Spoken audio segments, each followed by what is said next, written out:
du 7e mois de l'année, le mois de juillet. Élève ta voix et bénis le Seigneur. Dis-lui, je voudrais recevoir les dons de ta parole ce matin. Ta parole est esprit et vie. Libère ta parole dans mon cœur. Prie au nom de Jésus. Prie au nom de Jésus. Nous te bénissons, Dieu de notre justice, Dieu de notre salut.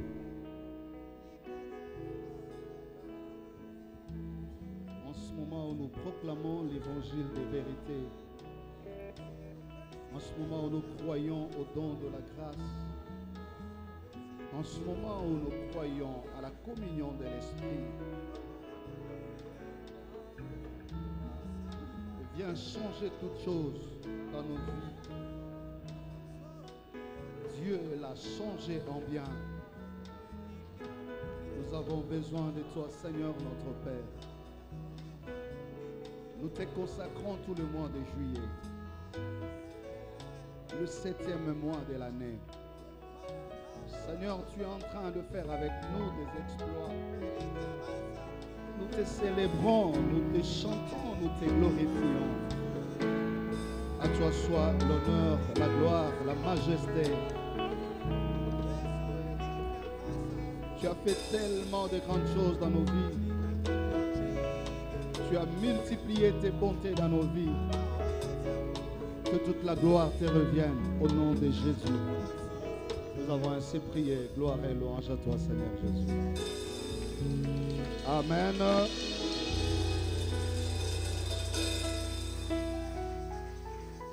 Gloire au Seigneur. Voilà, nous allons rapidement prendre nos Bibles. Nous allons lire la parole de Dieu. Nous entamons un autre mois, le mois de juillet, le 7e mois de l'année. Alors, je nous invite à lire ensemble les livres de Genèse, le chapitre 50. Nous allons voir la pensée que le Seigneur nous donne à partager ce matin et qui est introduit par cette fête. Le mois de juillet. Allô? Nous allons lire ensemble Genèse chapitre 50. Vous allez excuser ma qualité, la qualité de ma voix. J'espère que je ne vais pas tousser parce que je tousse par moment, comme beaucoup d'ailleurs. Je dis tousser, il y a aussi des gens qui toussent. Alors, en fait, moi je vais prendre le verset 20. C'est là qu'il y a la base de mon message du jour, mais pour la bonne compréhension du contexte du texte, je voudrais commencer par le verset 15. Genèse chapitre 50, je commence par le verset 15. Quand les frères de Joseph virent que leur père était mort, ils dirent, citation, si Joseph nous prenait en haine et nous rendait tout le mal que nous lui avons fait. Et ils firent dire à Joseph, citation des citations, ton père a donné cet ordre avant de mourir. Vous parlerez ainsi à Joseph. Voici ce que le père avait dit. Oh, pardonne le crime de tes frères et leurs péchés, car ils t'ont fait du mal.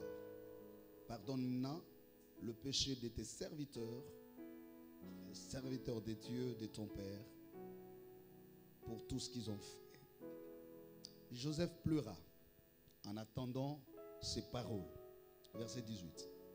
Ses frères vinrent eux-mêmes se prosterner devant lui et lui dirent, nous sommes tes serviteurs. Joseph leur dit, soyez sans crainte, car suis-je à la place de Dieu? Vous aviez médité de me faire du mal, Dieu l'a changé en bien pour accomplir ce qui arrive aujourd'hui, pour sauver la vie à un peuple nombreux. Je reviens sur le verset 20. Vous aviez médité de me faire du mal. Dieu l'a changé en bien pour accomplir ce qui arrive aujourd'hui, pour sauver la vie à un peuple nombreux. Parole du Seigneur. Nous rendons grâce à Dieu. Et donc, je suis dans l'obligation d'introduire aussi un nouveau thème, parce que c'est un nouveau mois, mais nous restons dans notre palier sur l'évangélisation comme objectif et stratégique. Nous avons conclu les mois passés qui a été placé sous le thème témoignage. Nous avons suivi beaucoup de messages jusqu'à les dimanches passés. Nous bénissons le Seigneur pour son serviteur, l'ancien Damien, qui nous a nourris avec un message fort, et tous les serviteurs du reste qui sont passés au cours du mois. J'ai à cœur que nous parlions d'un autre sujet, mais toujours dans le thème sur l'évangélisation. Parce que l'évangélisation, je l'ai dit, c'est comprend comme le fait d'annoncer la bonne nouvelle. Le terme lui-même se formule comme l'annonce de la bonne nouvelle. Cette bonne nouvelle, je l'ai dit à l'introduction du mois passé, peut se résumer en 3 ou 4 choses. C'est la venue finalement miraculeuse de notre Seigneur Jésus-Christ, tant entendu, annoncée par les prophètes. Cette venue qui a été marquée comme le début d'un temps nouveau par sa naissance physique, d'ailleurs laquelle a inauguré un nouveau commencement dans les calculs des temps. Deuxièmement, c'est le fait que c'est Jésus né d'une femme du nom de Marie, miraculeusement par la vertu de l'Esprit Saint, qui est déjà le début de la bonne nouvelle, annoncée par l'ange Gabriel, va mourir à la croix. Donc on peut dire ici, par la naissance de Jésus, la bonne nouvelle commence à se concrétiser. La naissance marque le début de l'accomplissement du programme ou du dessein éternel. Parce qu'on attendait la venue de ce Jésus parmi les humains pour que s'accomplisse ce qui avait été prévu par le Seigneur.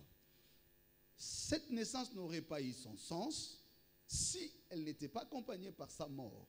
Et donc le deuxième élément de cette bonne nouvelle, c'est la mort qui viendra consacrer la victoire sur le péché et abroger l'acte dont les condamnations pesaient sur tous ceux qui étaient en dehors de Jésus-Christ.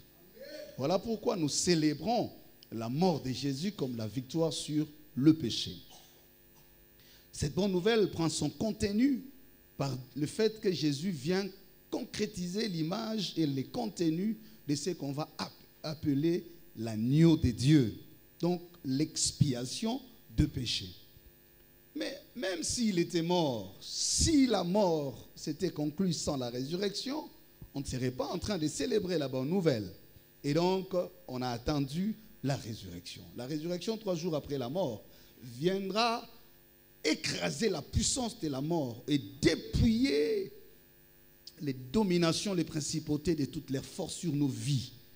Et donc, c'est lui qui est mort et c'est lui qui est aussi ressuscité, c'est qui donne encore une fois à cette bonne nouvelle son sens le plus fort, la victoire sur la mort. Car la mort était une sanction sur le péché, mais aussi sur la vie. Donc, Jésus étant ressuscité, il nous a communiqué cette grâce et cette vie éternelle. Mais alors, Jésus ressuscité, c'est bien bon, il a vaincu le péché, il a vaincu la mort. Mais notre sort par rapport au temps, ce qu'on appelle l'éternité, si Jésus, tout en étant ressuscité, n'était pas remonté auprès du Père pour s'asseoir à sa droite, intercéder pour nous et surtout préparer l'avènement de son retour imminent ou le retour pour prendre son Église, encore une fois, cette bonne nouvelle serait incomplète. Et donc Jésus qui est ressuscité est aussi monté au ciel au vu et au su de ses témoins qui ont été ses disciples. Voilà encore une fois Pourquoi est-il monté au ciel? Parce qu'il est allé s'asseoir à la droite du Père et assume le rôle de l'avocat suprême qui intercède pour nous, qui prépare aussi une place, qui rassure notre éternité. Celui qui est en Christ n'est simplement pas bénéficiaire des grâces terrestres, mariage, maternité, argent, santé, mais un grand bénéfice, un grand couronnement qui l'attend, c'est cette vie éternelle, où il passera toute son éternité dans la félicité, dans la joie, dans le repos, dans la gloire éternelle, à l'image même du Père. Alors, c'est lui qui est assis à la droite, et qui prépare pour nous, annonce également son retour. Il dit, je reviendrai prendre mon église.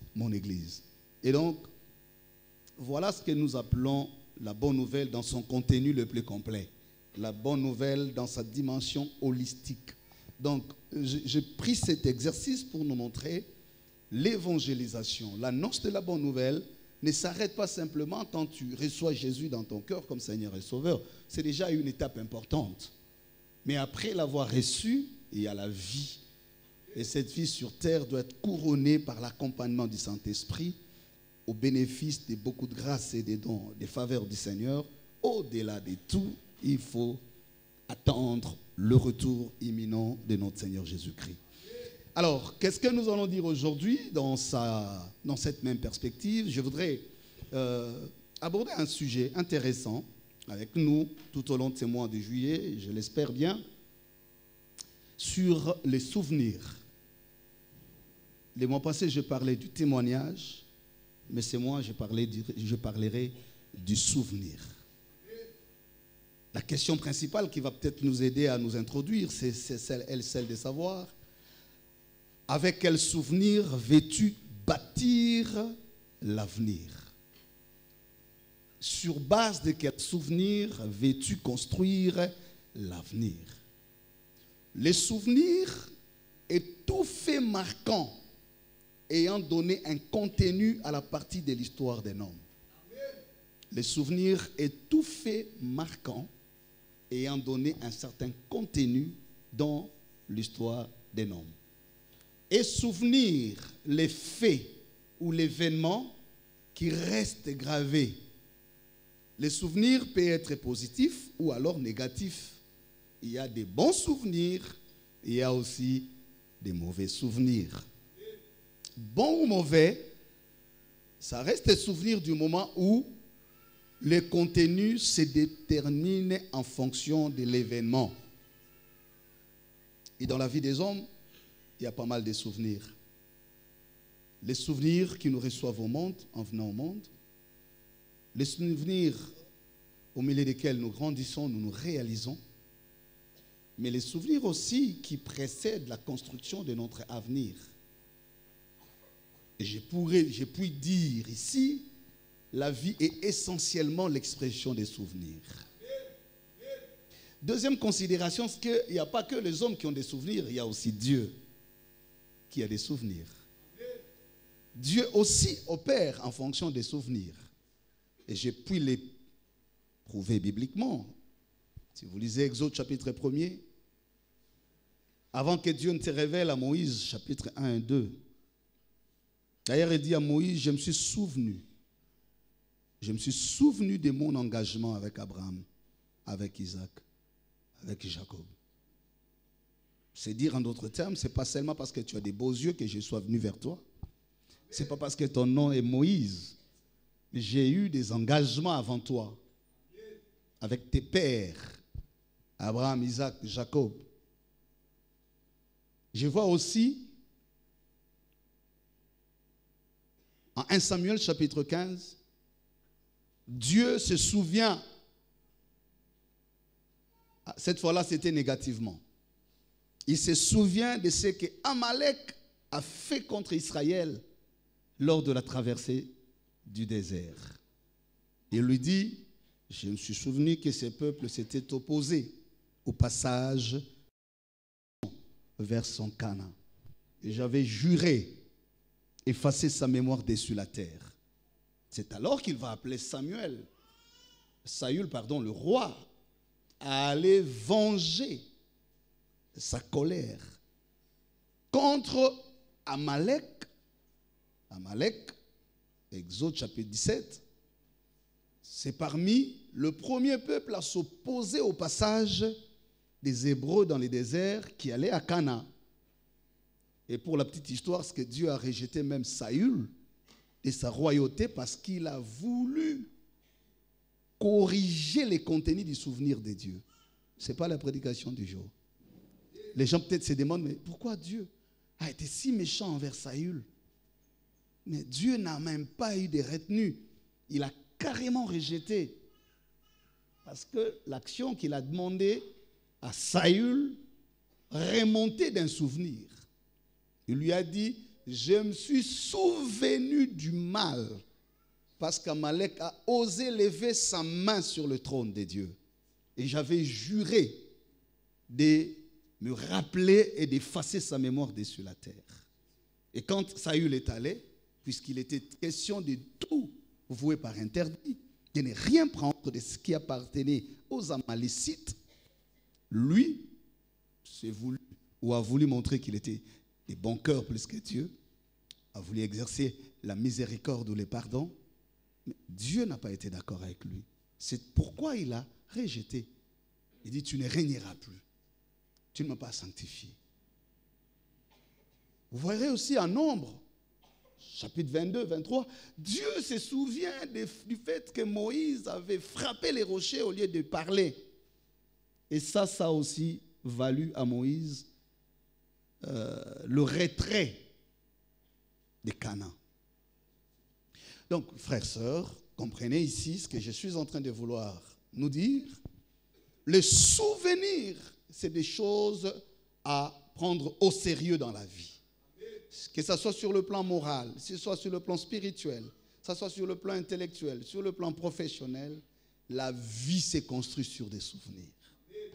Dieu lui-même a des souvenirs qui l'obligent d'agir d'une certaine manière. Et parfois, il est condamné à faire du bien pour honorer les souvenirs.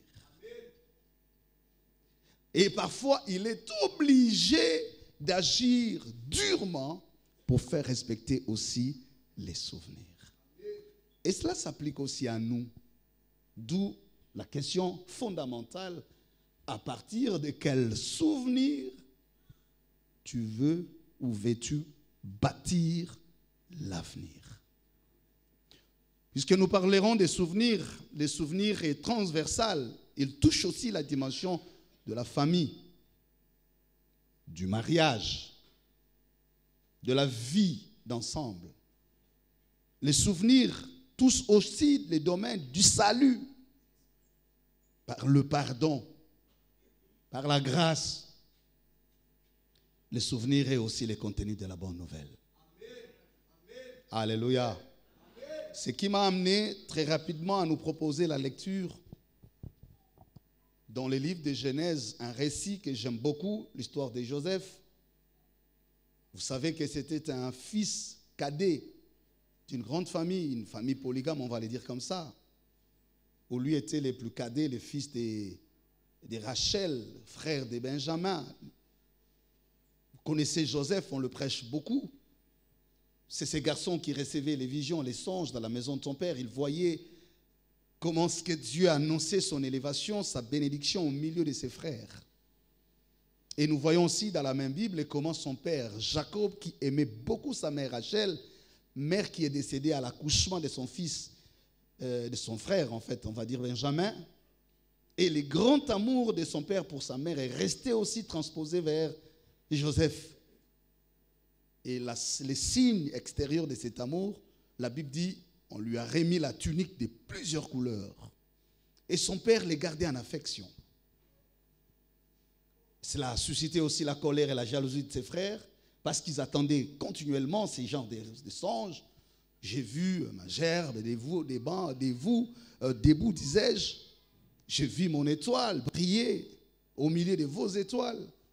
En fin de compte, on lui dit, mais quelles sont tes intentions? Veux-tu devenir notre maître, toi qui es le cadet?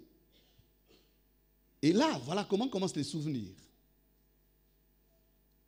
cause d'une bonne œuvre, de l'exercice d'une grâce, d'un don, le don de la sagesse, lorsqu'il explique ce qu'il voit volontairement et innocemment, ses frères gardent plutôt un mauvais côté de ses souvenirs. Ils ne voient pas ce que Dieu veut faire de leurs frères. Ils ne passent pas le temps à sonder, à discerner l'avenir que Dieu veut réaliser à partir du don qu'il a déposé dans la maison de leur père.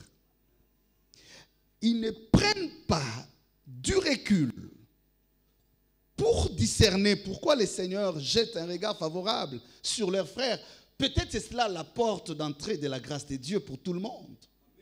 Peut-être c'est là la colonne sur laquelle Dieu veut bâtir l'avenir au bénéfice de tout le monde et d'un si grand nombre. Ils réduisent leur vision dans le sentiment personnel. Ils ont passé leur temps à juger le positionnement du garçon dans la prophétie. Ils passent tout leur temps à lui rappeler qu'il était le cadet et par conséquent, il n'avait pas de bénéfices. Ils entrent dans la polémique de l'amour controversé des parents. La polémique entre maman, Léa et Rachel. Parce que la plupart des aînés étaient fils de Rachel, de Léa. Vous ne pouvez pas concevoir que le fils de Rachel, la rivale de notre maman, prétende devenir notre chef. Ils ont laissé place à la tradition d'orienter leur jugement. Ils se sont mêlés dans cette polémique inutile des parents et ils ont rejeté les différentes prophéties. Ils ne pouvaient plus rien entendre de positif. Ils ne pouvaient plus discerner la volonté de Dieu parce que voilés par les sentiments. Quelqu'un me suit bien? J'ouvre une parenthèse. Vaut mieux faire un long chemin dans la vie en connaissant la destination que de prendre des raccourcis qui n'ont pas de destination. C'était une parenthèse et je vais la faire. Les gens ne réussissent pas parce qu'ils courent vite. Et les gens ne sont pas heureux parce qu'ils sont arrivés là où ils sont arrivés. La question dans la vie, ce n'est pas de si on est arrivé, mais c'est où est-ce qu'on est arrivé. Les uns croient le fait d'avoir trop traîné sur un chemin qui n'ont pas de destination et finissent par envier les autres. Ce n'est pas parce que tu as longtemps entendu ton mariage que tu n'auras pas un bon foyer. Et ce n'est pas parce que c'est lui qui reçoit facilement aujourd'hui qu'il a l'assurance de la stabilité. Vaut mieux faire un long chemin, mais dont la destination est connue, que de prendre des raccourcis sans destination.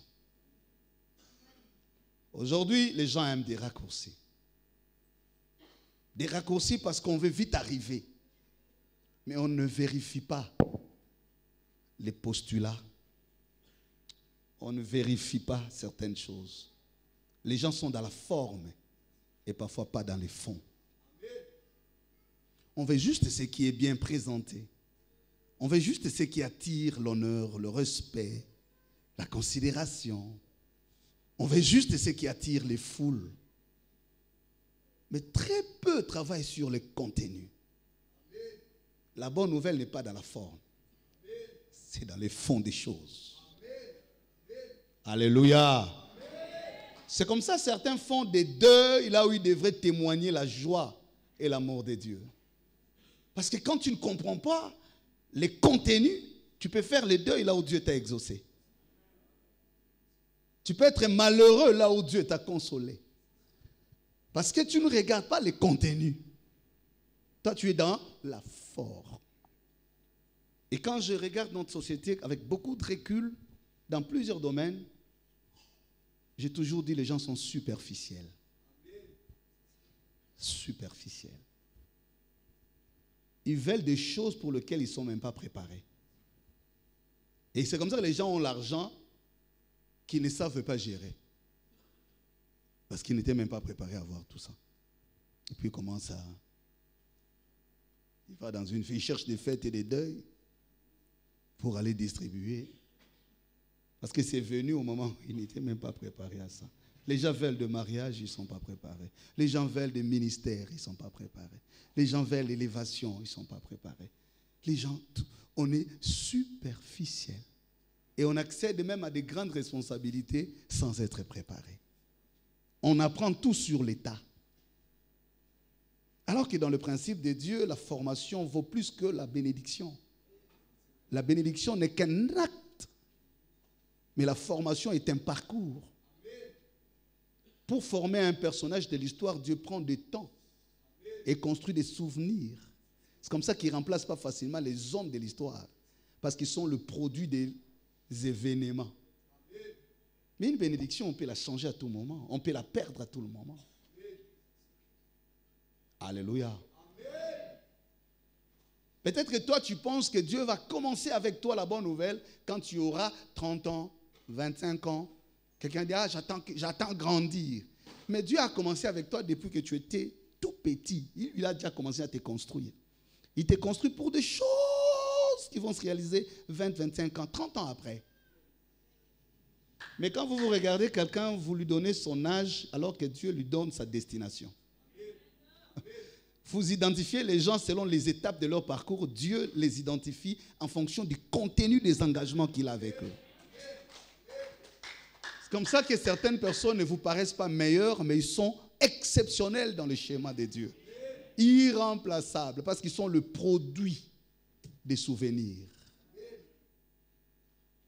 Je prie que le Seigneur t'aide cette année, et c'est moi particulièrement, à savoir construire les souvenirs avec Dieu. Dieu est tellement fidèle et juste, il ne nous donne pas ce qui a destin de nous faire pleurer. Partout où Dieu te fait passer, si cela vient de sa volonté, il sait. Il sait pourquoi il a permis que la mère meure avant. Il sait pourquoi Joseph devrait rester orphelin. Il sait pourquoi cette dimension d'orphelin a construit sa confiance. Il sait pourquoi l'affection de son père devrait l'aider à un certain moment. Il sait pourquoi on devrait le trahir. Il savait pourquoi il devrait se retrouver en Égypte, encore une fois trahi, et qu'il se retrouve en prison. Et Dieu sait, aucune étape n'était innocente dans la vie de Joseph. Chacune de ces étapes construisait un souvenir pour le rendez-vous de son destin. Toi, tu pleures à une seule étape parce que tu n'as rien compris d'aujourd'hui. Mais tu ne sais pas cette étape engendre quoi demain. Oui, c'est dur ce que tu as vécu, tu as perdu, tu as fait ceci. Mais Dieu ne fait rien pour rien, rien pour rien. Il est tellement responsable et il gère toutes les étapes de l'histoire. Rien n'échappe à son contrôle. Si tu crois ça, acclame le Seigneur. Gloire à Jésus. Gloire à Jésus. Et donc, le premier point que je voudrais dégager de ce message, exerce l'autorité de la foi dans les événements de ta vie. Qu'aucun événement ne change le contenu de ta foi. Écoute, il n'y a que deux choses dans la vie. Soit on a la foi, on n'a pas peur. Soit on a peur, on n'a pas la foi. Les deux ne marchent pas ensemble. On ne peut pas avoir à la fois la peur et la foi. Jamais. Si on a la peur, c'est qu'on n'a pas la foi. Alors si on a la foi, c'est qu'on n'aura jamais peur. Donc si tu as peur, c'est que tu n'as pas la foi. Et si tu as la foi, tu n'as pas de raison à avoir peur. Exerce l'autorité de ta foi dans les événements de ton parcours. Sur base de quels souvenirs tu veux construire l'avenir, frère, sœur? Comment Dieu peut-il arriver à changer les dessins de la vie? Si tu n'as pas la foi devient comme les oreilles, la foi devient comme les yeux, la foi devient comme la bouche. Même quand les choses sont dites contrairement par tout le monde, c'est lui qui a la foi, celle qui a la foi sait Je ne prendrai pas des raccourcis. Il y aura des gens qui viendront te dire, prends les raccourcis. Quelqu'un viendra te dire, écoute, c'est là où c'est bon. Va à Moab, il y a du pain. Tu passes ton temps à Bethléem, il n'y a plus rien. Va à Moab, on te poussera à aller à Moab. Et vrai, il y a du pain à Moab. Mais ce pain n'a pas la garantie de couvrir l'espace de la destinée. C'est le pain de la prise en charge du temps. C'est le pain de la conjoncture et non le pain de la destinée. Quand on a la foi, on n'est pas prêt à donner l'oreille à qui que ce soit. Ils viendront chanter tout le jour. Va à Moab, il y a du pain. Tu fais quoi ici? D'ailleurs, tu as traîné dans ces fiançailles. Il n'a rien. Tu perds ton temps. Mais tu fais quoi avec cet homme? Tu fais quoi avec cette femme? Ils seront là, ils vont te le répéter. Il y a quelqu'un qui exerce l'autorité de la foi. Aucun événement ne doit changer les contenus de ta foi. Soit tu as la foi, tu n'as pas peur. Tu n'as pas peur du temps que tu es en train de prendre sur ton chemin. Tu connais la destination. Tu sais où Dieu t'amène. Tu sais d'où il t'a pris. Tu sais ce qu'il t'a dit. Tu sais aussi, et tu le savais, qu'il y aura des combats. Comment tu es surpris quand les combats arrivent? N'est-ce pas que Dieu te l'avait dit? Il vient te dire, mais écoute, si vraiment tes frères là t'aimaient, mais comment ils pouvaient te trahir à ce point? Si Joseph avait donné le temps aux mauvais souvenirs dans sa foi, il n'aurait pas joué les rôles pour lesquels Dieu l'avait oint. J'ai dit à quelqu'un qu'on ne te fasse pas rater les rôles de ton onction. Ils peuvent confondre le rôle de ta position dans la famille, mais pas le rôle de ton onction. C'est pourquoi tu as été choisi. C'est pour un peuple si nombreux. L'agenda de Dieu dans ta vie est supérieur à la vision de ton Père pour ta destinée. Ce que ton Père lui-même croit ne correspond pas à ce que Dieu a prévu. Même le mari qui te prend en mariage, malheureusement, ils ne sont pas là. Ils sont dehors. Hein? S'ils m'entendent dehors, c'est bon. Même le mari qui te prend en mariage ne contrôle pas l'agenda de Dieu. Il faut fonctionner avec l'agenda de Dieu. Même votre président. Vous savez, Joseph, quand il arrive en Égypte, personne ne pouvait s'imaginer qu'il traînait derrière lui l'onction de la prise en charge de 7 ans de famine dans l'univers. Frère, tu peux être petit aux yeux des hommes. Tu peux être petite dans la famille. Mais personne ne sait quel est l'agenda que tu traînes derrière la tunique. On peut même te vendre à moins cher. Lui, il a été vendu aux Ismaélites à 20 cycles, comme un colis. Mais personne, même celui qui l'a acheté, ne connaissait pas sa vraie valeur. On l'a acheté en fonction de la circonstance dans laquelle on l'a trouvé. Un mari peut t'épouser partant de la situation dans laquelle tu te trouves à un moment de l'histoire. Tu ne vaux ni la dot, ni la cérémonie. Tu es plus que ces choses-là. Je parle à un homme, tu ne vaux même pas ton diplôme. Parce que même ton diplôme ne sait pas tout ce que Dieu veut faire avec toi. Hein? Même les prophètes qui te prophétisent ne savent pas tout. Ah, tu ne vaux même pas ton diplôme. Pourquoi il faut être sûr et très confiant. Être sûr et très confiant. Les événements là que tu vois, ce sont les étapes. Ça vient. Il arrivera aussi des temps où plus personne ne croit en toi. Ça arrive aussi. Christ était à Golgotha, il n'avait plus besoin de la foi des hommes. Hein? Écoute, Dieu n'accomplit pas les promesses selon l'âge que nous atteignons, mais selon le temps fixé par lui. Ce n'est pas parce que tu as 30 ans. Oh, maintenant j'ai 30 ans. Maintenant j'ai 30 ans, je vais me marier. Dieu ne fait pas les choses en fonction de l'âge, mais en fonction du temps fixé. Parce que les 30 ans des hommes peuvent être les 3 ans de Dieu. Les 90 ans des hommes peuvent être 15 ans de Dieu. La vieillesse de Sarah, comme âge, était le temps fixé et favorable pour Dieu, pour que Isaac vienne. Donc la maternité était opportune, pas dans la jeunesse de Sarah, mais dans la vieillesse de Sarah. Dieu ne nous bénit pas quand nous fêtons les anniversaires. Maintenant, j'ai 50 ans. Ça n'intéresse pas Dieu. C'est le temps fixé par lui. ça bon botka otala ngami sumabeo okolite robotate. Obote la bango yo obota par procuration. Si okoli robotate okobalate. Dis-leur le temps fixé. Ce qui vous inquiète n'inquiète pas Dieu. Sois calme. Dieu est tellement fidèle et responsable que personne ne peut lui rappeler ses responsabilités. Pourquoi nous avons 4 ans? Alléluia. Sois confiant. Je voudrais que quand je finirai ces messages, je me sois rassuré de la part de Dieu que tu as entendu l'Esprit te parler. Que tu arrêtes de t'agiter inutilement. Que tu sois confiant.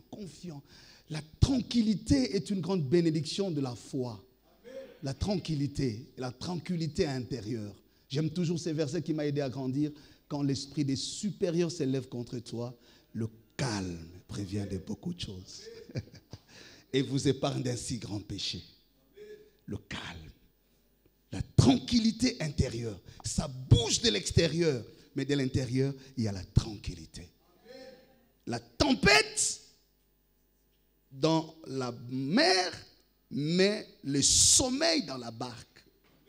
C'est ça la tranquillité. Quelqu'un n'a pas compris.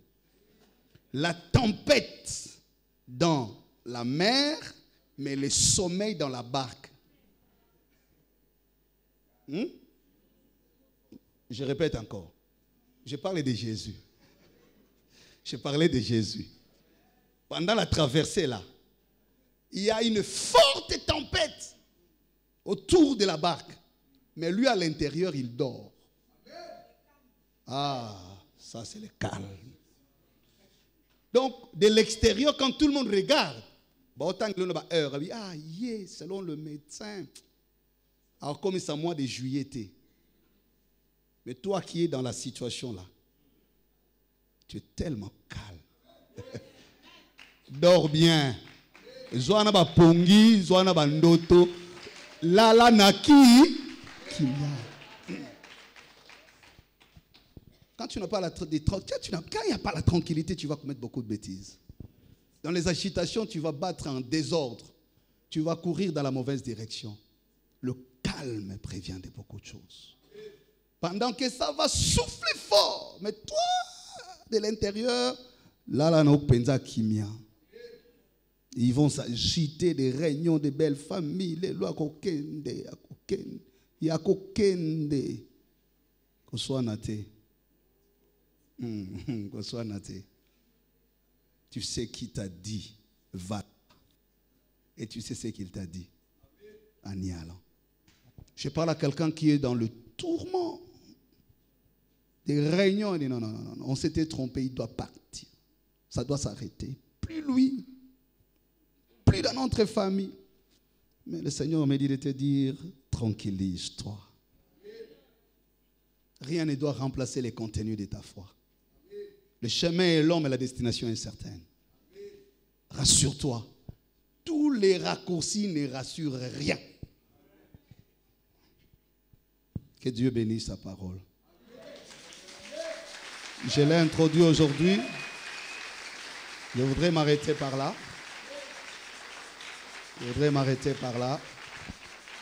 Les enfants m'ont interpellé le matin quand on venait.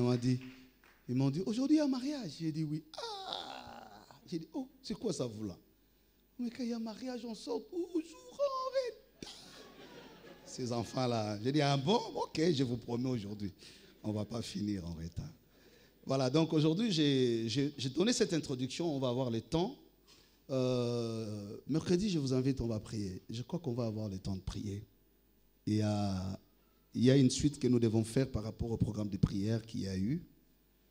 Il y a beaucoup de turbulences, il y a beaucoup d'agitation sur le plan spirituel. Nous devons nous cacher sous l'ombre de la grâce de Dieu dans la prière. Mercredi, je voudrais nous inviter vraiment, exceptionnellement.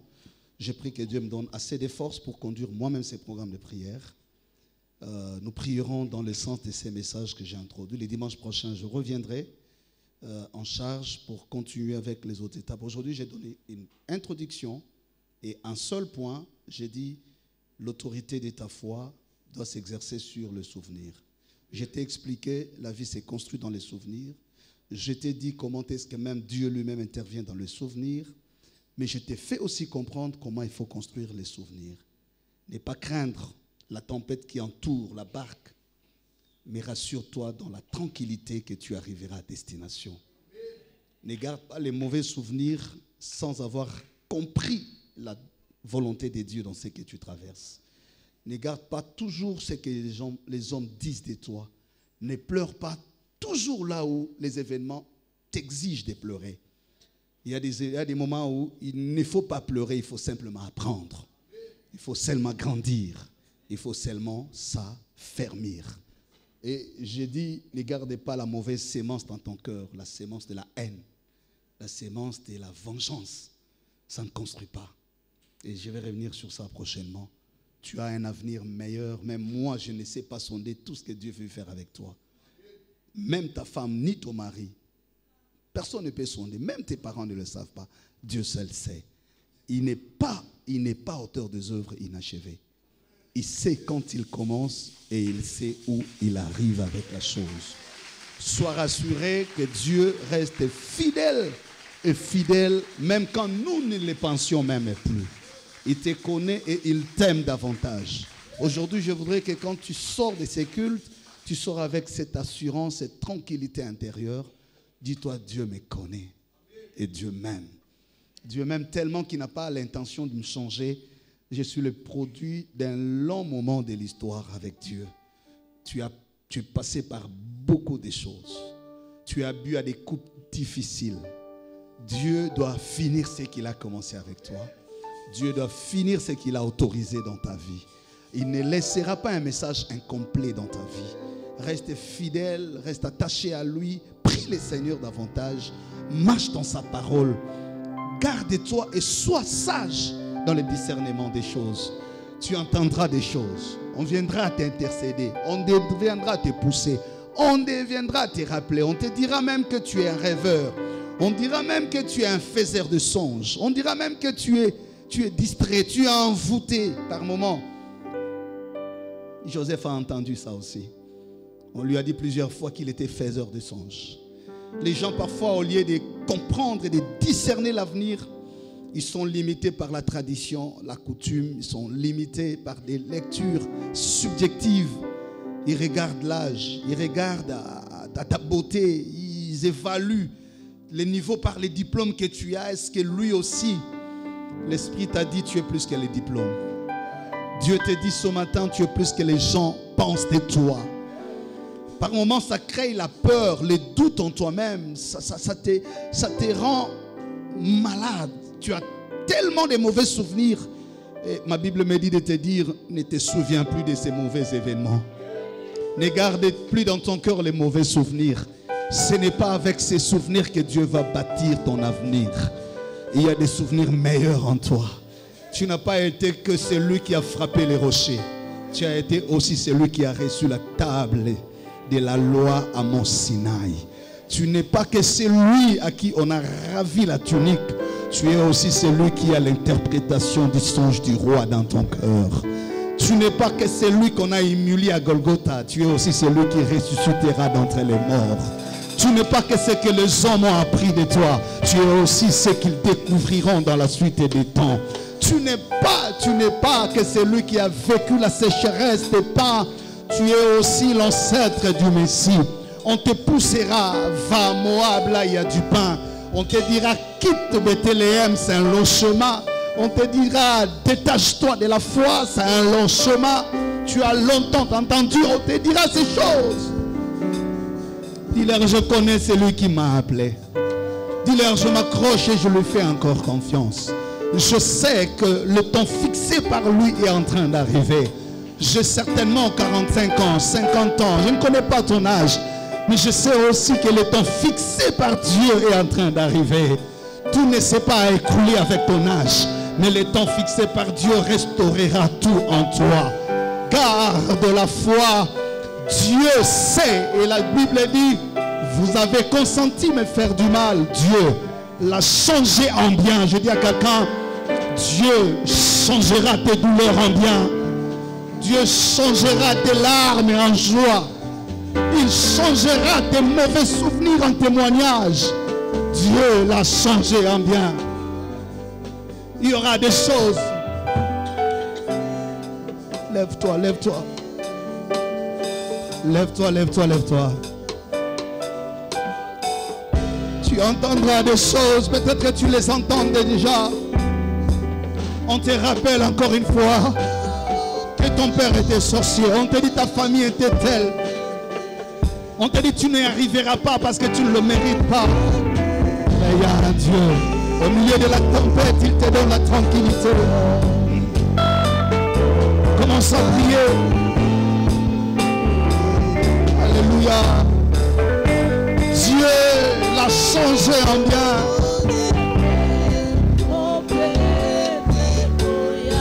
Exerce l'autorité de la foi. Tu y arriveras. Alléluia.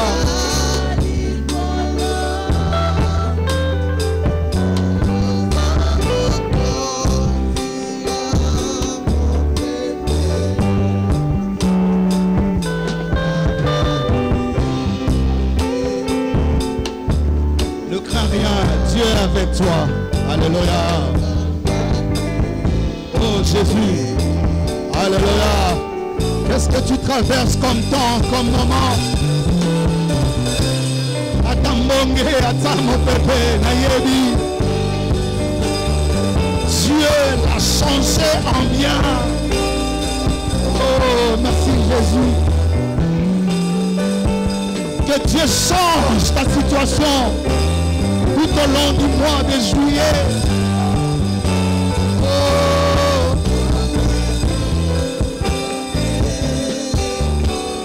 Alléluia.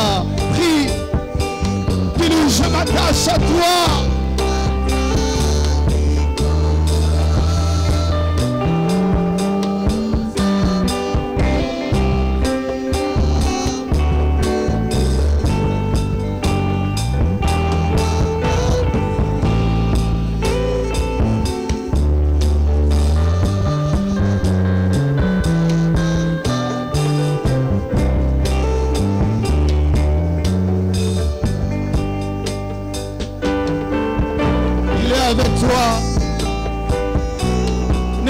Ce matin, renouvelle ta foi en lui. La bonne nouvelle t'est donnée. Dieu changera cette situation en bien. Il y a un souvenir meilleur pour toi. Alléluia. Prie. Je ne vais pas prendre le raccourci. Ne prends pas des raccourcis. Aussi long que soit ce chemin, si certaine est la destination. Oh, alléluia, alléluia. Remabo, remabo, remabo. Aussi loin est ce chemin, si vrai est la destination. Alléluia. Renouvelle ta foi en Dieu. Il te donne la tranquillité ce matin. La tranquillité ce matin. Que le mois de juillet soit le mois de tranquillité pour toi.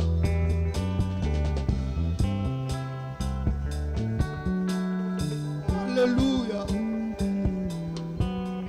Alléluia. Alléluia. Écoute. Pris les rendez-vous du mercredi, on sera là. On va chercher la face du Seigneur. À qui rions-nous encore celui qui a les paroles de vie? Pourquoi passer les temps à pleurer devant les hommes, à expliquer aux hommes si tu as encore un temps à venir te présenter devant le trône du Père? Il nous a appelés en disant, venez à moi vous tous qui êtes fatigués et chargés. Je vous assurerai du repos. Oh, ne prends pas des raccourcis. Ne crains rien. Sois tranquille, c'est le mois de septembre. C'est le 7e mois, le mois du repos. Que Dieu te donne le vrai repos. Le vrai repos. Dieu l'a changé en bien. C'est là le thème de ces mois. Dieu l'a changé en bien.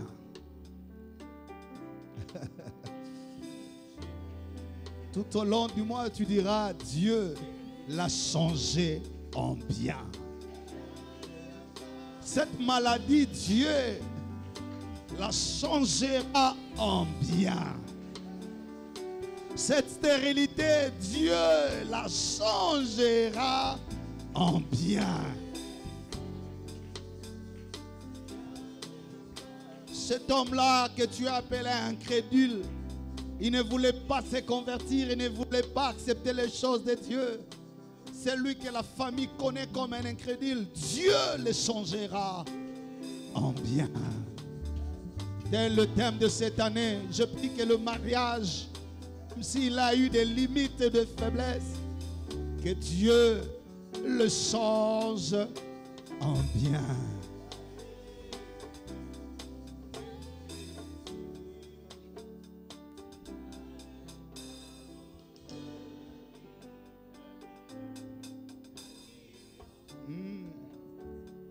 Yes. Prends ton offrande. J'aimerais prier pour les 10.